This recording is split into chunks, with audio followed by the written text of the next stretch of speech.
O Senhor esteja convosco. Ele está no meio de nós. Proclamação do Evangelho de Jesus Cristo segundo Mateus. Glória a vós, Senhor.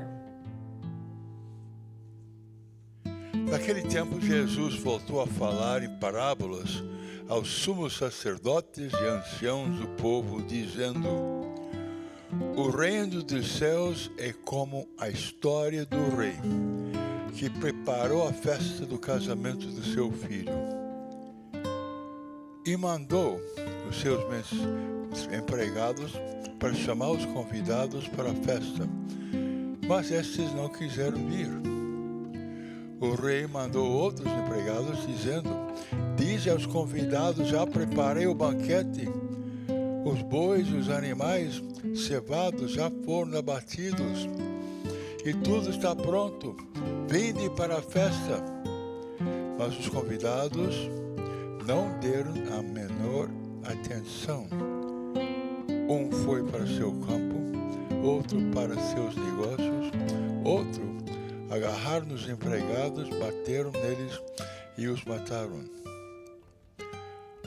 O rei ficou indignado e mandou suas tropas para matar aqueles assassinos e incendiar a cidade deles.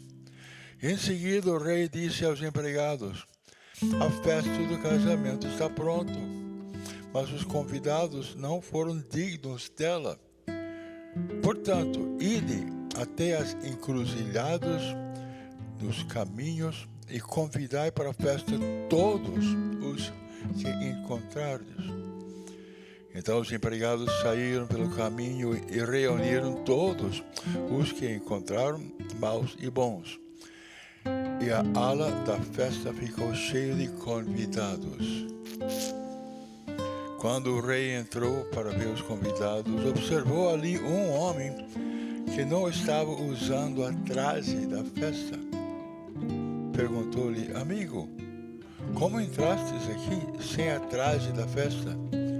Mas o homem nada respondeu. Então o rei disse aos que serviam: Amarrai os pés e as mãos desse homem e jogai-o fora na escuridão.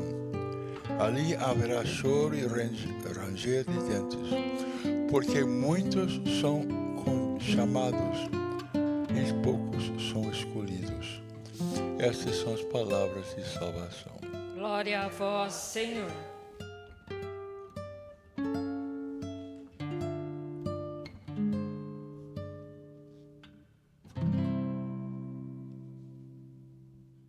Meus amados irmãos e irmãs, hoje Jesus nos convida para um banquete, uma festa, a todos. Só que em todos os tempos o que aconteceu na época de Jesus acontece hoje. Alguns dão desculpa, sempre há alguma coisa a fazer.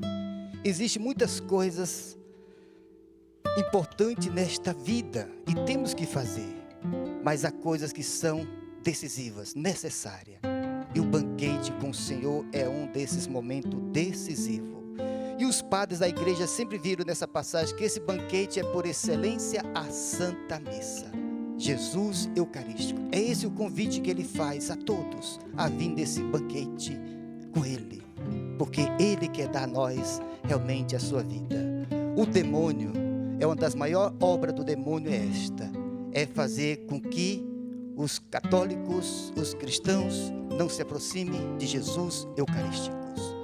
Toda difamação que tem, até contra os padres, não é contra os padres direto, é para afastar os católicos da Eucaristia, afastar os católicos da confissão, porque ele sabe que aí está a libertação, a cura, a vida para toda alma, quer receber Jesus na Eucaristia, e ele investirá alto, para que as pessoas não se aproximem. E uma dessas foi justamente a Santa Missa. Você sabia que durante séculos, poucos católicos comungaram ao longo dos séculos? A gente pensa que é como hoje. Não. Nos 3 primeiros séculos, a Eucaristia era o centro. Está em Atos dos Apóstolos, capítulo 2, versículo 42, diz que eles eram perseverantes na fração do pão, na Eucaristia. Então eles tinham como a Eucaristia o centro. Todos iam para a missa, todos participavam, comungavam com frequência. Mas depois do século IV até o século XIII, entrou uma espiritualidade. O demônio pode usar até das falsas espiritualidades, que só poderia comungar quem tivesse uma santidade muito poderosa. Aí começou a entrar uma indignidade. Os católicos começaram a ficar com medo, não comungavam. Raramente alguém comungava. Foi tanto que foi preciso a igreja, no ano de 1215, no Concílio de Latrão, criar uma norma, que era preciso que pelo menos na Páscoa os católicos comungassem. E aí começou esta lei, que vale até hoje, confessar-se e comungar, por causa disto, por causa de uma espiritualidade que entrou, que as pessoas sentiam tão que não se aproximavam. E aí foi vindo durante esse tempo todo. O Concílio de Trento pediu que os católicos voltassem a comungassem com mais frequência, mas por causa de uma falsa espiritualidade. Ora, meus amados irmãos, se não tivesse centrado na Eucaristia, duvide dessa espiritualidade. Se essa espiritualidade não te levar à missa e não te levar à Eucaristia, não se apegue a essa espiritualidade, que isso não vai ter muito valor na tua vida. Porque a promessa está: quem comer a minha carne e beber o meu sangue tem a vida eterna. Tudo demais é um meio para chegar a este banquete. Está entendendo? Mas se eu ficar só na minha devoção, parar só na minha devoção, você não vai experimentar esse banquete. Isso aconteceu durante séculos com muitos católicos. Não tiveram esta graça. E foi justamente este santo, o Papa Pio X, que incentivou aos católicos a comungarem. Foi ele. Por isso que esse Papa é uma graça muito grande para os nossos tempos. Mas foi agora, no ano de 1905, essa graça de termos missas diárias sempre existiu, mas de ter a frequência, foi o Papa Pio X que incentivou a todos os católicos: vocês precisam comungar. Ele chegou a dizer esse ensinamento: a Eucaristia não é apenas um prêmio para os santos, porque assim se via, como um prêmio para os santos. Ele chega a dizer: mas é remédio para os fracos.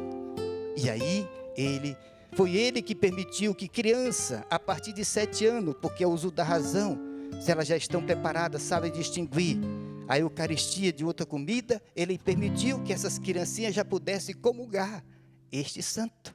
Então, se você tem essa graça de estar vindo, e esse amor de vir à Eucaristia com mais frequência, foi este santo aqui, ó, São Pio X. Se você é de missa diária, seja devoto dele, porque este santo abriu para nós esta graça.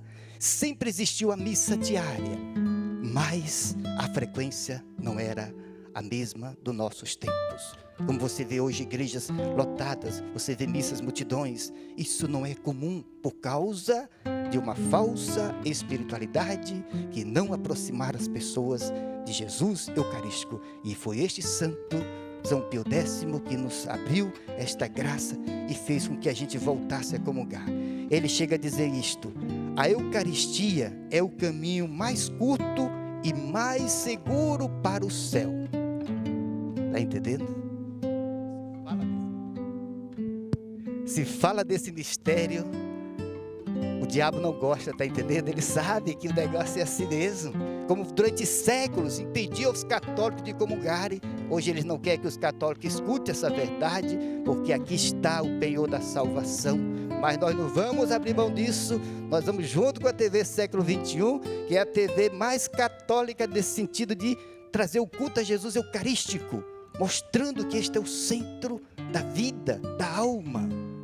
Santa Teresinha chega a dizer assim, ó: Jesus não desce do céu todos os dias para ficar em um cálice de ouro, mas para encontrar um outro céu, a nossa alma.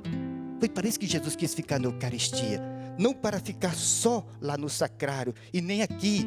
Ele quis ficar na Eucaristia para ficar na minha e na tua alma. E eu termino. Toda alma eucarística, as pessoas são diferentes. Eu percebo nitidamente, eu percebo claramente uma pessoa que é eucarística. Ela tem uma alma cheia de vida. Quando ela é só de devoção, parece que aquilo não penetra as profundidades. Ela não é habitada por Deus. E a Eucaristia faz com que a gente seja habitado habitado pelo próprio Deus. Como Santa Teresa está dizendo, o Senhor habita como no sacrário.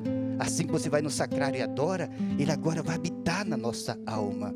E toda pessoa que tem esta graça de receber Jesus com frequência e até diariamente, essa pessoa ela vai ser transformada de uma maneira tão poderosa que ela vai ser diferente. Eu olho para trás, eu acho que foi isso que aconteceu com minha vida.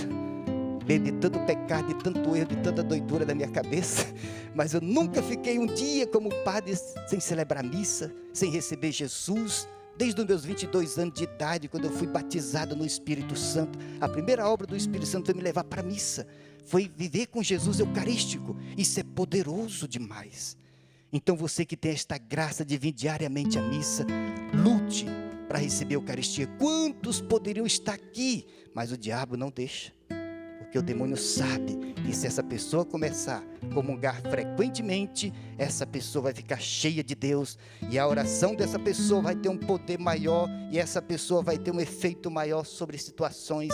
Ele vai fazer de tudo para que você não venha à missa diária, mas coragem, não desista, fique firme, porque é uma graça especial que nós temos de receber Jesus diariamente.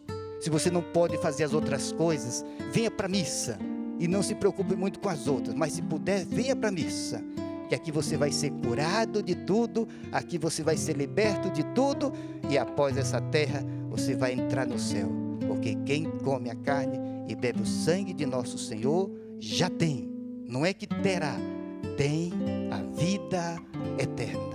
É este banquete que o Senhor nos chama, porque Ele quer estar conosco, Ele quer viver em nós, Ele quer falar conosco, e não há momento mais poderoso, não há encontro maior do que na Eucaristia. E eu termino agora também com outra graça, que é aqueles que podem visitar Jesus na Eucaristia. Assim dizia São João Bosco: quereis muitas graças de Deus? Ele dizia assim, visitai muitas vezes Jesus na Eucaristia. Quereis poucas graças? Visitai raramente. Quereis nenhuma graça? Nunca o visiteis.